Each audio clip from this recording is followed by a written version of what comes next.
स्वास्थ्य के लिए हवन का महत्व।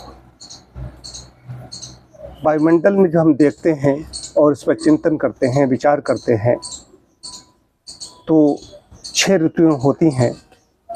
जनवरी से, क्योंकि अंग्रेजी महीने के बारे में ज़्यादा जानकारी रहती है लोगों को, जनवरी से अगर हम देखें, जनवरी फरवरी, तो शिशिर, बसंत, ग्रीष्म, वर्षा, शरद, हेमंत, ये 6 ऋतुएं होती हैं।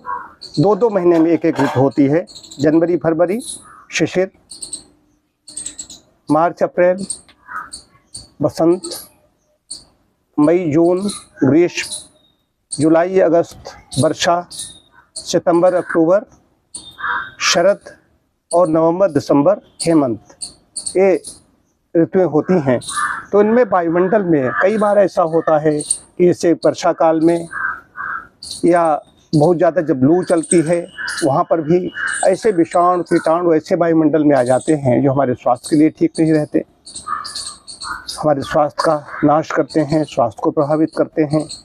कई बार वायुमंडल ठीक रहता है, कई बार ठीक नहीं रहता। हवन जो करते हैं, इसमें डाली गई आहुति ठीक वैसे ही काम करती है। इसके बारे में हम अपना जानते हैं लेकिन कम जानते हैं। जैसे कि आग पर हम जल रखते हैं, पानी रखते हैं, उबालने के लिए रखते हैं। पानी जब गर्म होने लगता है, कई बार ऐसा होता है, सबका अनुभव होगा कि पानी रख दिया, भूल गए तो बाष्प बन करके उड़ गया, बर्तन खाली हो गया, यहाँ तक बर्तन भी जलने लगता है, भूल हो जाती। तो पानी कहाँ गया? पानी नष्ट नहीं हुआ, पानी का नाश नहीं होगा। जो अज्ञानी व्यक्ति है वो नहीं जान सकता कि पानी वो तो जाता है, नष्ट हो गया, चल गया, नहीं, उसके सारे तत्व वायु बाष्पीकरण हो गया, वायुमंडल में वो चला गया, वो है। उसी प्रकार से इसमें डाली गई आहुति ये नष्ट नहीं हो जाती, जल नहीं जाती। देखने में लगता है जल रही, लेकिन इसके परमाणुओं का ठीक उसी तरीके से वायुमंडल में चली जाती है। ये जिस समो न बंधु हो, इसके समान कोई बंधु नहीं है। ये ऐसे समझ में नहीं आता है, क्योंकि ये किताबों को पढ़ कर कैसे घूमने वाले किताबी एमए और पीएचडी करने से ये ज्ञान नहीं मिलेगा। जन्मांतरों के जब कर्म हमारे अच्छे होते तब इसका हमारे भेजे में हमारी बात घुसती, ये चीज़ क्या है। और जब आदमी समझता है उसको विलम्ब हो जाता है। ये ऋषि मुनि, इसके बड़े बड़े IITian, बड़े बड़े पीएचडी और डिलीट किए हुए लोग सब इसमें रमे घूम रहे हैं। इसके पीछे बड़ा दर्शन है।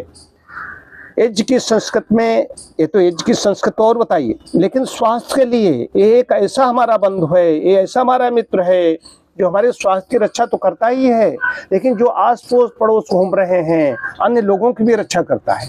ठीक वैसे ही जैसे अभी कोई मेडिसिन लीजिए, किसी रोग की दवाई ली, किसी भी पैथी के ले ली, तो उससे क्या होता है कि उस रोग से मुक्ति मिलती है। तो किसको रोग से मुक्ति मिली? उस व्यक्ति को मिली। सिर्फ भोजन किया तो कौन तृप्त हुआ? वही व्यक्ति तृप्त हुआ। लेकिन एक ऐसी चीज है, इससे हम सभी तृप्त हो रहे हैं, आहुति डाल रहे हैं और दूसरे लोग भी इसका लाभ ले रहे हैं। और ये ऐसा हमारा बंधु है, ऐसा हमारा सखा और मित्र है जो हमें स्वास्थ्य के साथ साथ, स्वास्थ्य तो एक चीज है, शरीर स्वस्थ कितने ही रहे, 100 साल 125 साल कहाँ तक आदमी जिएगा, शरीर तो नष्ट होना ही होना है। लेकिन ये ऐसी चीज है, इससे इस लोक और परलोक की भी बात कही गई, लेकिन पाप कर्मों से हमें बचाता है। अभी हम कहीं जाएं और कुछ ऐसे कृत्य करें, निंदित कृत्य करें, तो हम नित्य सुबह शाम संध्या हवन करने वाला व्यक्ति स्वयं अंदर से कहेगा कि क्या कर रहे हैं। अभी कल की घटना बता रहा हूँ। 2 दिन पहले डॉक्टर सरल जी लेकर के आए यहाँ पर, 2 दिन या 3 दिन पहले फल और लेकर के आए, केले यहाँ वितरित करने के लिए। और उस दिन शाम को जो वितरित होने थे सदस्यों को केले 2-2, वो वहीं रखे थे। यहाँ पर सोनू भी केले लेकर के आ गए, वो केले शाम को वितरित हो गए।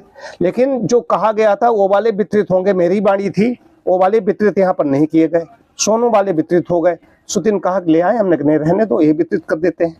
उसके बाद में मैं वहाँ गया और कोई अच्छे केले थे, ये वाले थोड़े पक्के नहीं थे, सोनू लाए थे, तुमने को वही मैं खाऊं। और जैसे मैंने एक ग्लास में रखा तो अंदर से अपराधी बन गया। मेरी वाणी द्वारा कहा गया, सत्यनिष्ठ कैसे हो?